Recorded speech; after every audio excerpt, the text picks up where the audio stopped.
आज मैं बना रही हूँ ईरानी कीमा, जो कि बहुत ज़बरदस्त बन के तैयार होता है। तो कैसे ये बनता है इसकी मैं रेसिपी बता देती हूँ।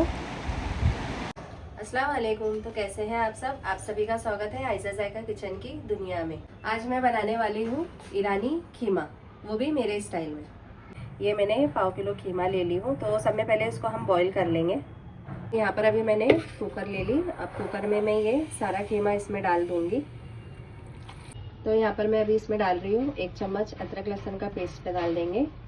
और इसमें मैं कुछ अभी सूखे पाउडर मसाले डाल दूँगी। तो पाउडर मसाले में मैं यहाँ पर ले रही हूँ, ये मैंने ले ली हूँ धनिया पाउडर ले लेंगे 1 चम्मच, तो ये भी डाल देंगे। और ये मैंने ली हूँ ज़ीरा पाउडर भी मैं आधा चम्मच इसमें डाल दूँगी इस तरह से। और ये जाएगा इसमें हल्दी आधे चम्मच से भी कम डालना है, तो ये भी डाल देंगे। अब इसमें डाल दूँगी मैं स्वाद अनुसार नमक। मैं डाल दूंगी 1 गिलास पानी, ताकि कीमा अच्छे से गल जाए। तो यहाँ पर मैंने अभी गैस पर कुकर चढ़ा दी हूँ, तो इसको अभी मैं ढक्कन लगा दूंगी। और ढक्कन लगाने के बाद इसको मैं 4 से 5 सीटी होने दूंगी, ताकि कीमा हमारा अच्छे से गल जाए। तो यहाँ अभी कीमे को गले हुए 4 से 5 सीटी हो गया है। तो अभी देख लेंगे कीमा भी कि अच्छे से मतलब गला है या नहीं गला है। यहाँ देख सकते हैं माशाल्लाह से ये अच्छे से गल गया है इस तरह से। और अभी क्या करेंगे, अभी इसके हम फटाफट से इसका मतलब मसाला तैयार कर लेंगे। यहाँ पर मैंने कढ़ाई रख दी हूँ गरम पर। तो कढ़ाई में अभी तेल भी डाल देंगे। 2 से 3 चम्मच तेल डाल दूँगी इस तरह से। और तेल को भी अभी अच्छे से गर्म होने देंगे। तो यहाँ अभी तेल भी अच्छे से गर्म हो गया है। तो अभी क्या करेंगे, अभी यहाँ पर मैं डाल दूँगी ये 2 तेज़ पत्ते। और इसमें जाएगा ज़ीरा मैंने ली हूँ आधा चम्मच। और ये मैंने ना काली मिरी ले ली हूँ 6 से 7 काली मिरी ली हूँ। और ये 2 इलायची, तो ये भी डाल देंगे। और इसको अभी अच्छे से मतलब भून लेंगे। तो ये भी अच्छे से अभी भून चुका है। तो अभी क्या करेंगे, अभी यहाँ पर मैं ये कांदा डाल दूँगी। कांदा मैंने ये 2 मीडियम साइज़ के ले ली थी, और उसको ना इस तरह से मैंने चॉप कर ली थी। तो ये भी कांदा इसमें डाल देंगे, बिस्मिल्लाह बोलकर कर लेंगे। इसको ना मतलब ज़्यादा पकाना नहीं है, मतलब हल्का गुलाबी कलर होता है ना, उस तरह का इसको पका लेंगे। तो इसको भी होने देंगे। और अभी क्या करेंगे, अभी हम एक मसाला तैयार कर लेंगे, हरा मसाला मतलब हम बना लेंगे। यहाँ मैंने मसाले ले ली हूँ पीसने के लिए। तो यहाँ पर मैंने ली हूँ कोतमीर 1 मुट्ठी ली हूँ, और पुदीना ली हूँ मैंने 1 मुट्ठी। और ये ना मैंने ली हूँ पालक के कुछ पत्ते ले ली मैंने, ये 7 से 8 पत्ते होंगे। तो ये मैंने ले ली। ये मैंने इसलिए ले रही हूँ ना, क्योंकि मतलब कलर इससे अच्छा आएगा, क्योंकि हम इसमें मतलब फूड कलर नहीं डालेंगे। तो ये इससे ही कलर हमको मतलब बनाना है। और साथ ही साथ डाल देंगे हम यहाँ पर हरी मिर्ची। ये मैंने 5 से 6 हरी मिर्ची ली है, क्योंकि तीखा मेरे घर में कम खाते हैं, तो वो हिसाब से मैंने यहाँ पर मिर्ची ली। अगर आपको ज़्यादा खाना पसंद है तो आप ज़्यादा डाल देना। तो अभी ये मैं सारे मसाले पीस लूँगी। तो यहाँ देख सकते हो कांदा भी अच्छे से गुलाबी हो गया है। बस इतना ही हमको पकाना है, ज़्यादा नहीं पकाएंगे। अभी क्या करेंगे, अभी जो मसाला हमने पीसे थे ना, तो वो सारा मसाला इसमें डाल देंगे। तो यहाँ पर मैं अभी ये सारा मसाला इसमें डाल दूँगी इस तरह से। और थोड़ा पानी डालकर भी मैं इसमें मतलब डाल दूँगी।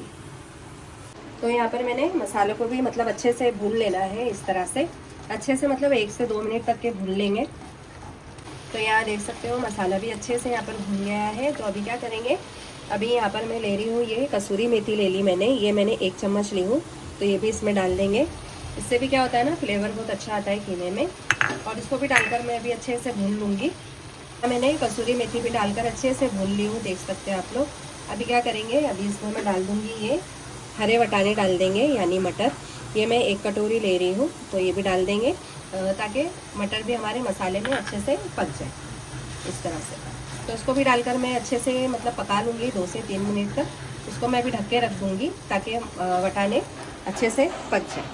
तो यहाँ मैंने वटाने डालकर भी अच्छे से यहाँ पर पका ली हूँ, यानी मतलब मैंने पूरा नहीं पकाई हूँ, पूरा इसको मैं अभी बाद में मतलब अभी 50% इसको मैंने पका ली। तो अभी क्या करेंगे, अभी इसमें मैं डाल दूँगी दही मैं यहाँ पर अभी 2 चम्मच भर के डाल दूँगी इस तरह से। और गैस को ना स्लो रख कर ही दही को डालना, और उसको भी डालकर मैं अच्छे से भून लूँगी। यहाँ मैंने दही भी डालकर अच्छे से पका ली हूँ, यानी मतलब भून ली हूँ यहाँ पर। तो अभी क्या करेंगे, अभी इसमें मैं डाल दूँगी कीमा, जो हमने पहले ही बॉईल करके रखा था ना, तो वो कीमा डाल देंगे इस तरह से। और इसको भी डालकर अभी अच्छे से भून लेना है इस तरह से, ताकि खीमे में भी मसाले वगैरह अच्छे से लग जाए इसमें। तो उसको भी अभी मैं अच्छे से भून लूँगी और 5 मिनट के लिए इसको भी मैं ढककर पका लूँगी। तो यहाँ पकते हुए खीमे को 5 मिनट हो गया है, तो देख सकते हैं आप। तो यहाँ देख सकते हैं आप लोग कलर वगैरह भी कितना अच्छा आया है। तो अभी क्या करेंगे, अभी मैं यहाँ पर ये ले रही हूँ सोया ले लेंगे, यानी ये सेपू की भाजी ले लेंगे। तो ये मैंने 1 गड्डी ली थी और इसको इस तरह से मैंने बारीक से कट कर ली हूँ। तो ये अभी मैं ये सारी भाजी इसमें डाल दूँगी।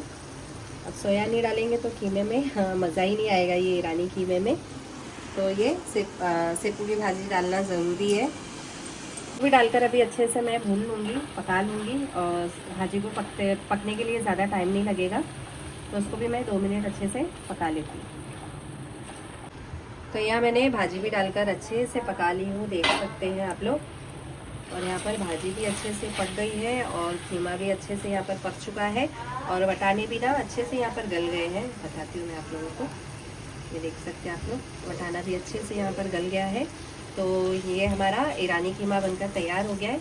तो अभी क्या करेंगे, अभी मैं गैस को भी कर दूँगी बंद और अभी फटाफट से हम इसको कर लेंगे सर्व। तो यहाँ देख सकते हैं आप लोग, मटन ईरानी कीमा बनकर तैयार हो गया है, वो भी मेरे स्टाइल में।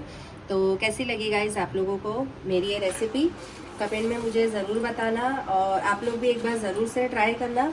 और इसको ना मतलब पाव के साथ ज़्यादा अच्छा लगता है, पाव पराठा या रोटी, लेकिन पाव के साथ ज़्यादा अच्छा लगता है। तो कैसी लगी गाइस आप लोगों को आज की मेरी ये रेसिपी।